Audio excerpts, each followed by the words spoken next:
मैं तो घर वापस आ गया भाई। तो फिर तुम अपनी पुरानी जिंदगी में लौट आए? हाँ बस ऐसा ही है। मुस्तफा ने हमें रेस्टोरेंट बुलाया है डिनर करने के लिए। तुम भी चलना, दिल बहल जाएगा। घर बैठे सोचते रहने से बेहतर है। हाँ आ तो सकता हूँ मैं, लेकिन क्या वहां सुमैया साहिबा भी होंगी? हो भी सकती हैं, आखिर बिजनेस पार्टनर हैं। कहीं तुम ये तो नहीं सोच रहे कि सुमैया साहिबा तुमसे तलाक की वजह से नाराज होंगी? पता नहीं भाई, यानी वो ऐसी हैं तो नहीं, लेकिन फिर भी कुछ कह नहीं सकते हैं। और मैं किसी के साथ बिला वजह कोई तनाव नहीं चाहता। उमर, कुछ बातें सुनने में आई हैं, मगर मैं सच्चाई तुम्हारे मुंह से सुनना चाहता हूं। तुमने अपनी बीवी से कहा है कि तुम तलाक इसलिए चाहते हो कि तुम्हारी जिंदगी में कोई और है।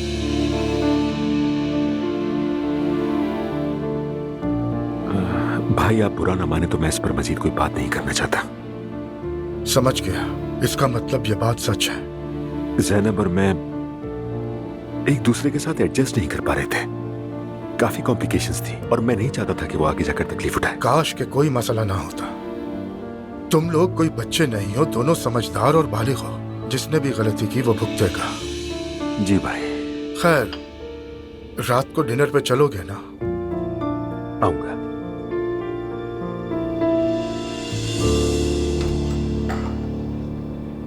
नाइला। नूरापा, अस्सलाम वालेकुम। वालेकुम अस्सलाम, बैठो। मैं यहाँ से गुजर रही थी, सोचा आपसे मिल लूं। अच्छा किया। और ये भी देख लूं कि आप कहाँ काम करती हैं। समझ गई। नूरापा, कसम से यकीन नहीं आता आप जैसी औरत यहाँ काम कर रही है। ये चल क्या रहा है? नाइला, तुम इतनी दूर से सिर्फ ये कहने आई हो क्या? नहीं तो बस सोचा जब आई हूँ तो ये बात भी कह दूं आपसे। वैसे आज रात रेस्टोरेंट में डिनर का प्रोग्राम है, आपको दावत देने आई हूँ। डिनर किस लिए? अम्मी और बाबा की शादी की सालगिरह है ना। मैं रोहान से बात करूंगी, देखेंगे हम आने का। हाँ, आप दोनों के बीच सब कुछ सही है ना? हाँ ठीक है। तुम्हें ऐसा क्यों लग रहा है कि हमारे दरमियान कुछ हुआ है? मैंने तो बस ऐसे ही पूछ लिया, शायद रोहान आना ना चाहे। बिल्कुल पूछूंगी मैं उससे नाइला, मगर इसलिए नहीं कि रोहान वहाँ आना चाहता है या नहीं। हम मियाँ बीवी हैं, जब कोई प्लान बनाते हैं तो एक दूसरे से पूछते हैं।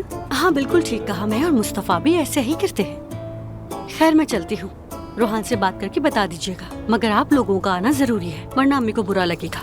ठीक है? ठीक है नाइला, देखते हैं। चलो फिर मुलाकात होगी। अच्छा मैं चलती हूँ नूरापा।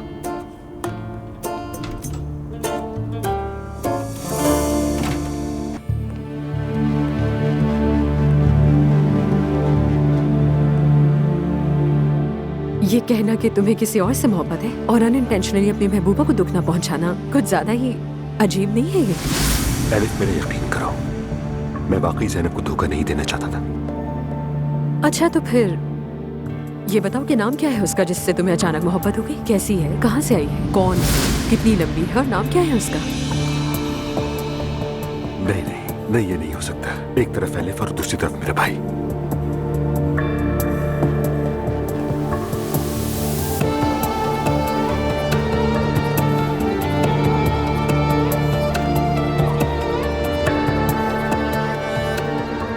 हेलो जोया, कैसी हो? सब कुछ ठीक तो है ना?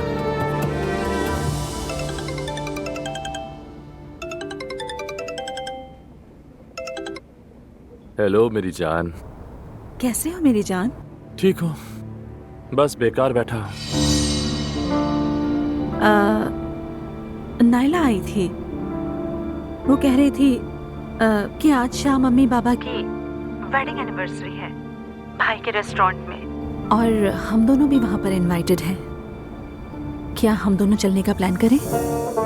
नहीं यार नूर फातिमा, मैं नहीं जाऊंगा। दरअसल मैंने भी यही सोचा है।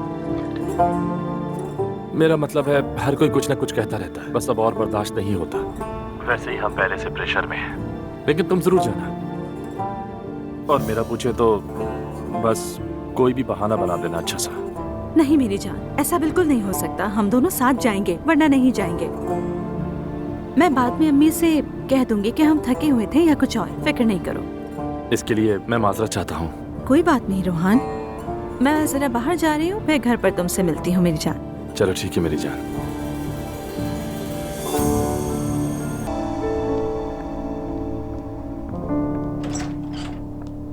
Hello, evening. खुश आमदीद। रुक शुक्रिया। जाइए, मैं आपको स्लीपर्स देती मेरा हूँ। नहीं ख्याल इसकी जरूरत है। अगर आप लोग शूज पहनते हैं तो मैं ऐसे ही आ जाता हूँ। हम तो जूतों के साथ ही बैठते हैं, लेकिन फिर भी मैं आपको ला देती हूँ। हर घर के अपने उसूल होते हैं और मेरा ख्याल है हमें उसूलों का ख्याल रखना चाहिए। आप फिक्र ना करें, मैं शूज में कंफर्टेबल हूँ। अच्छा, अंदर आइए। एक बहुत बार फिर शुक्रिया, खुश बहुत आमदीद। शुक्रिया।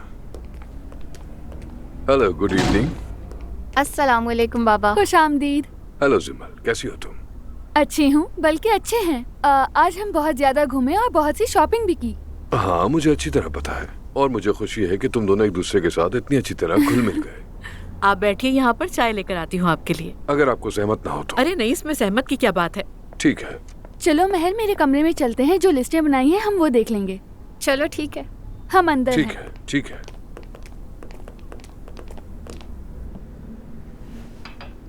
अच्छा, तो कैसे हैं आप? मैं बिल्कुल ठीक। अब वैसे आपका बहुत शुक्रिया कि आपने महर को अपने पास रखा।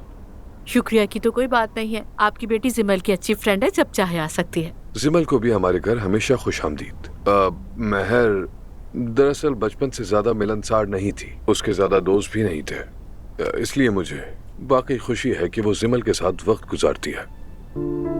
मैंने कोशिश की कि मैं बेटी के लिए माँ और बाप दोनों बनूं, मगर ना चाहते हुए भी इंसान से गलतियां हो जाती हैं।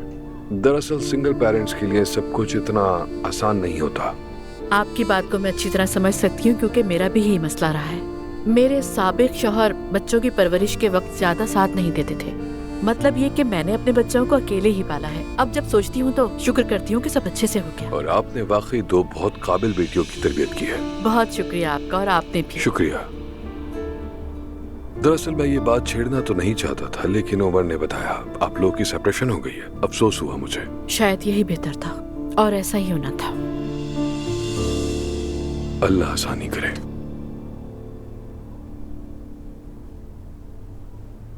मोहम्मद आसिम शफीक की पेंटिंग है ये? काश के होती। मैं इनकी बहुत बड़ी फैन हूँ। मेरे एक स्टूडेंट ने मेरे लिए पेंटिंग बिल्कुल उन्हीं के अंदाज में बनाई। मगर माशाल्लाह, आपके स्टूडेंट ने तो वाकई बहुत कमाल की पेंटिंग बनाई है।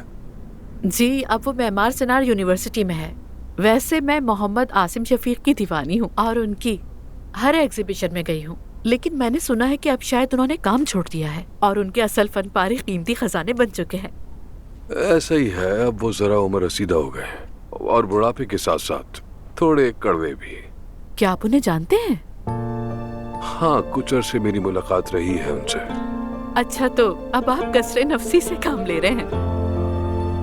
मैंने असल में उन्हें टीवी शो के लिए कांटेक्ट किया था। उन्होंने फोन नहीं उठाया, फिर असिस्टेंट को कांटेक्ट किया, उसने भी नहीं उठाया। अगर आप इजाजत दें तो मैं एक बार कोशिश करूं। क्या मतलब है आपका? टीवी पर आएंगे या नहीं ये तो मैं नहीं कह सकता, लेकिन कम से कम अपना मकसद तो समझा सकते हैं। मुझे इनकार नहीं करेंगे। मुझे तो यकीन नहीं आ रहा। मैं तो सोच के एक्साइटेड हो रही हूँ। उस वक्त से बढ़कर मेरे लिए कुछ नहीं होगा जब वो मेरे मेहमान बनेंगे। लेकिन ये बताएं, आपको तकलीफ तो नहीं होगी ना? नहीं, आपको फिक्र करने की बिल्कुल जरूरत नहीं। Thank you so much. Don't mention it please.